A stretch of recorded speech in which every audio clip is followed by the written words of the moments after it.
লাভ করি, তারপরে আমি কৈলাস পর্বতে করি ভগবান। এমন সময় এই জঙ্গলে শিকার করার জন্য এক রুদ্র শিকারী আগমন করছে।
আকাশে মাত্র আর এক দণ্ড সময় জঙ্গলে ঘুরে ঘুরে ওনার এই জল পিপাসায় প্রাণ ছটফট করছে। এখন আমি কি করি?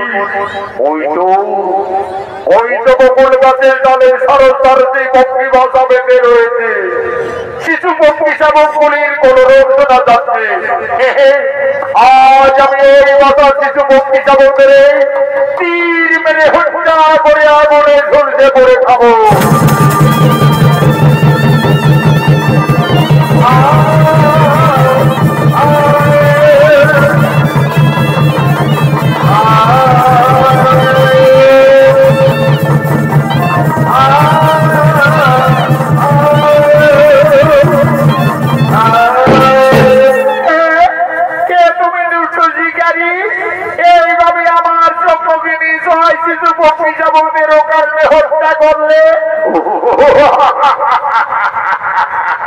সুন্দরী নারী দেখে যেন মনে হচ্ছে তুমি পূর্ণিমার চাও। আজ সারা জঙ্গল ঘুরে ঘুরে কোথাও কোন শিকার পাইনি, তাই এই বাতার শিশু পক্ষী শাবকের আমি হত্যা করেছি। ওই দুষ্ট শিকারী একটি নয় দুটি নয় পরপর 7-7টি পক্ষী শাবকদের হত্যা করলে এটা তোমার পাপ হলো না? শিকারীর স্বভাব শিকার করা, আমি পাপ পুণ্য বুঝি না। ওরে দুষ্ট শিকারী, আমায় অবজ্ঞা করে এই জঙ্গলে চিনতে পারলি না?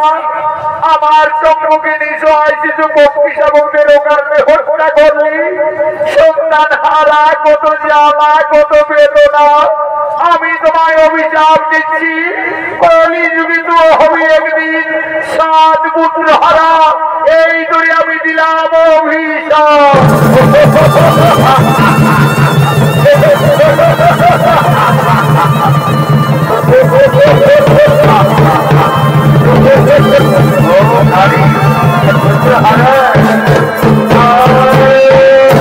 কলিযুগে হবো আমি 7 পুত্র হারা, কিন্তু কে সেই সুন্দরী নারী কোথায় অদৃশ্য হয়ে গেল?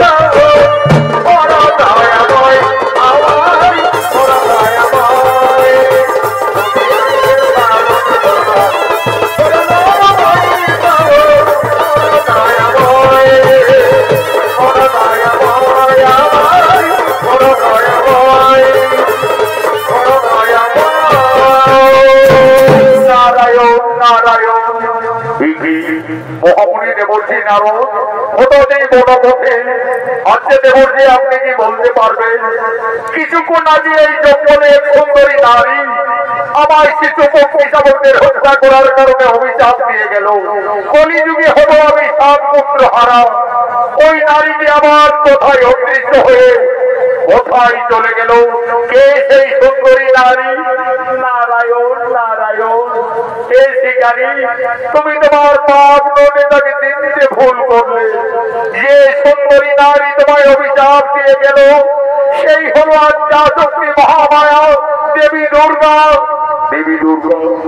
দেবী দুর্গা মাতা আমায় সাপাত্য করে গেল, অথচ আমার পাপ নদে আমি তাকে চিনতে পারলাম না।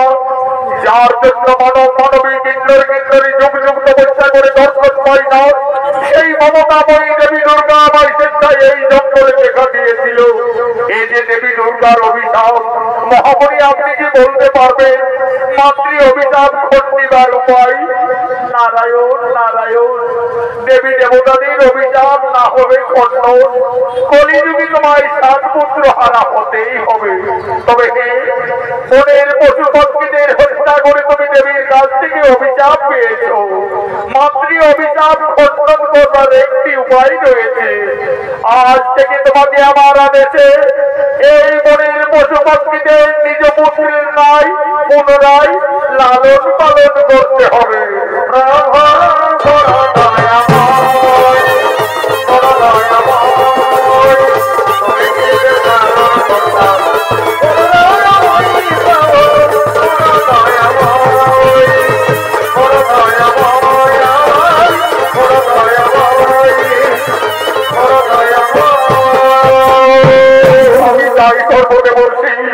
আমি মাতৃ অভিশাপ খণ্ডন করবার জন্য আজ থেকে আমি এই ধনুর্বাণ ছেড়ে আমি মনের পশু পক্ষীদের নিজ ভূস্থানের লালন পালন করবো।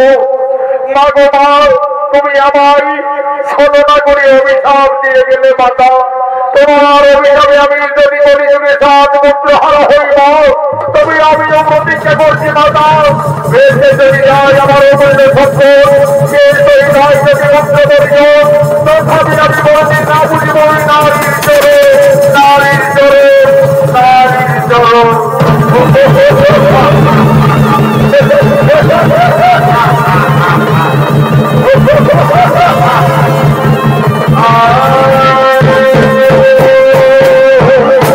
এদিকে শুরু হলো স্বর্গের বসন্ত উৎসব। দেব সবাই আগমন করছেন নারায়ণ, আগমন করছেন বিশ্বপিতা ব্রহ্মা, আগমন করছেন দেবাদিদেব মহাদেব।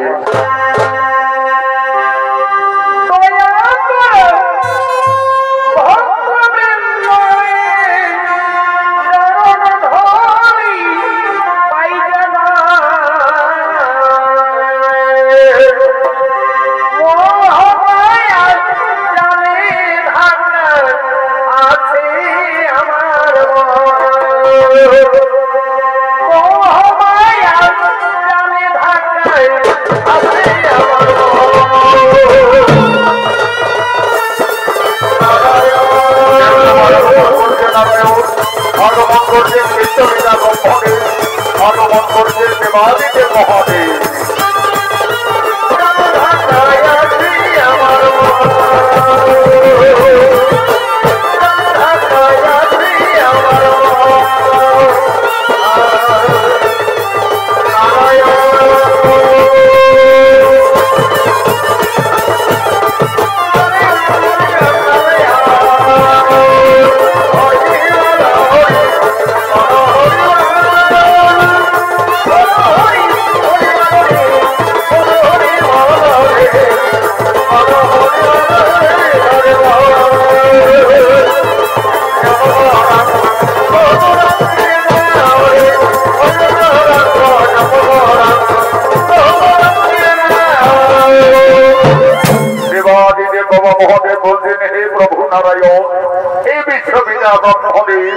শুরু হল স্বর্গের বসন্ত উৎসব। এই বসন্ত উৎসবে সমস্ত দেবতাদের মনে আনন্দ দেওয়ার জন্য, দেব সবাই নৃত্য গীত করার জন্য আমি মনে মনে স্থির করেছি স্বর্গের অপ্সরা উষা এবং অনিরুদ্ধকে। কোথায় কোথায় তোমরা অপ্সরা উষা অনিরুদ্ধ?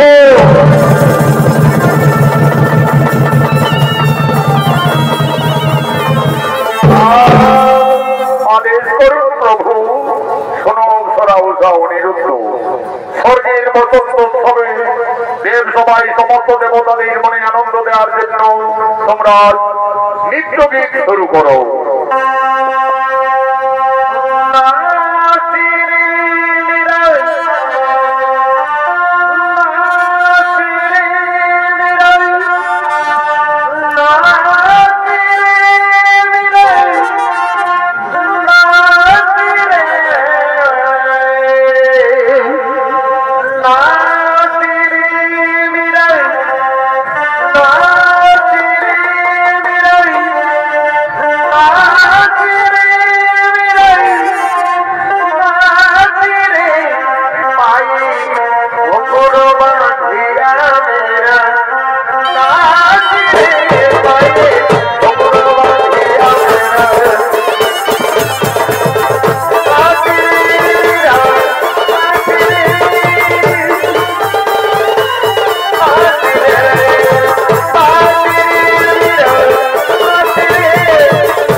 সমস্ত দেবতাদের আনন্দ দেওয়ার জন্য অপ্সরা উষা অনিরুদ্ধ আজ দেব সবাই নৃত্য গীত করছে। আর কে জানে গো, আর কে জানে গো,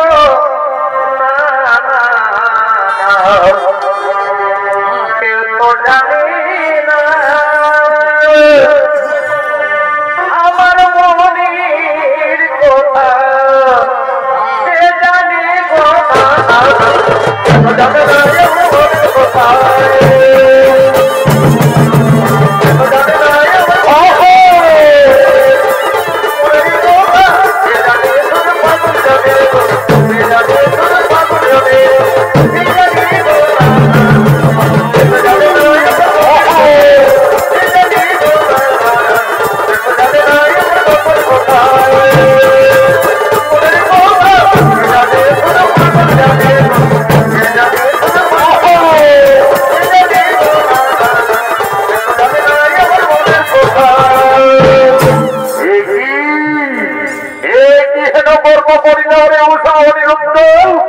অহংকারী ভক্ত দেবতাদের নৃত্য সবাই করলে পাপ ভক্ত। গুরুদেব, গুরুদেব আমি কিছুই বুঝতে পারিনি। গুরুদেব কিভাবে নৃত্য করতে করতে ব্যর্থ হয়ে গেল। ওরে ওরে উষা অনিরুদ্ধ, বয়সের দোষে অহংকারে ভক্ত হয়ে দেবতাদের নৃত্য সবাই করলে পাপ ভক্ত। এই জন্য চিন্তা করলাম আপনাদের অভিযান যাও তোরা মানব হয়ে মানব আমাদের জন্ম নেমে যাও। গুরুদেব, এই সব প্রভু আমাদের মর্তলোকে মানব কুলে জন্ম নিতে হবে, যেতে হবে মর্ত করে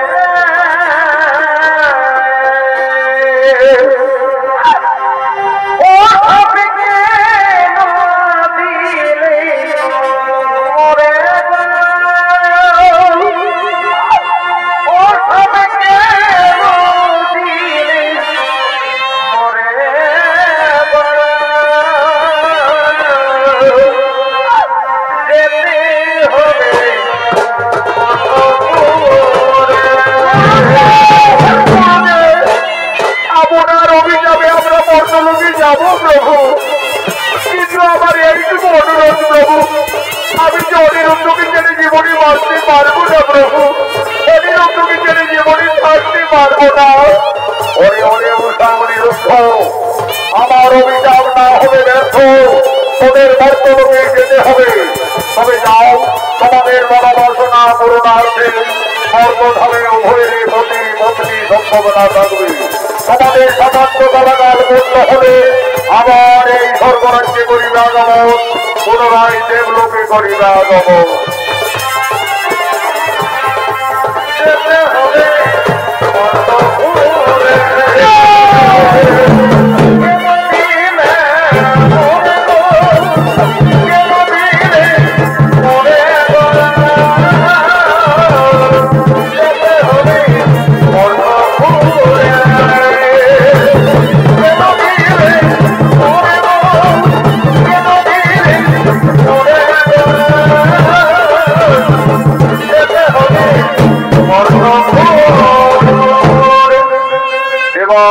মহাদেবের অভিশাপে চলে গেলেন অবস্থার অন্তরা মর্তধামে। অনিরুদ্ধের জন্ম হল চাঁদ সদাগরের পুত্র নগেন্দ্র রূপে এবং উষার জন্ম হল সাই সদাগরের কন্যা বেহুলা রূপে। এদিকে দেবী দুর্গার অভিশাপে স্বর্গের রুদ্র শিকারী কলিযুগে চাঁদ সদাগর রূপে জন্ম নিয়েছে। বর্তমানে চন্দ্রনগরের মহারাজ চাঁদ সদাগর আজ সমস্ত সেনাপতিদের সঙ্গে নিয়ে রাজসভার দিকে আগমন করছে। কেহ বাজাইছে, কেহ সঙ্গীতি গাইছে গাইছে, কেহ বাজাইছে, কেহ সঙ্গীতি গাইছে গাইছে,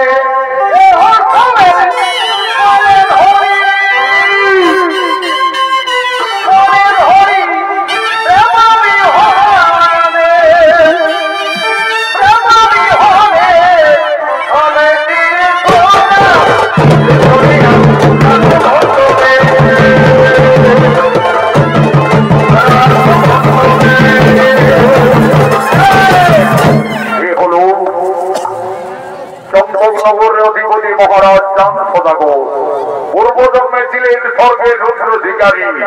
মা দুর্গার তত্ত্বকে নিঃসহায় শিশু শাস্তি ভক্তি শাবকদের হত্যা করার কারণে দেবীর অভিশাপে কলিযুগে চাঁদ সদাগর রূপে আগমন করেছে।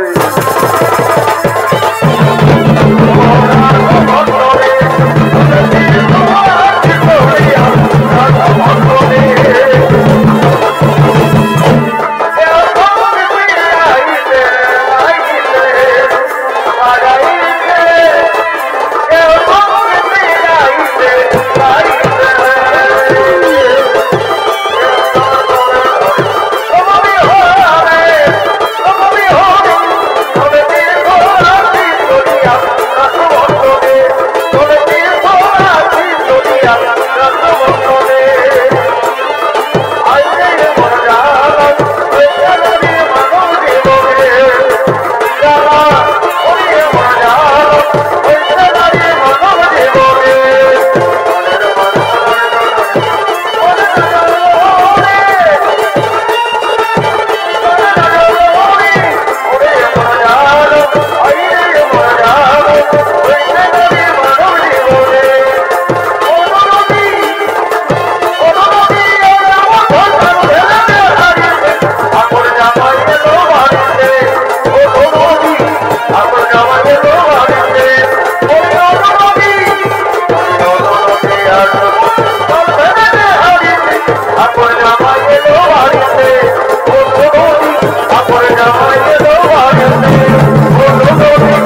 গুরুগণ, আপনারা সকলেই জানেন ওই বিশহরী মনসার গোপালনে আমার 6 পুত্র কালে প্রাণ হারিয়েছে।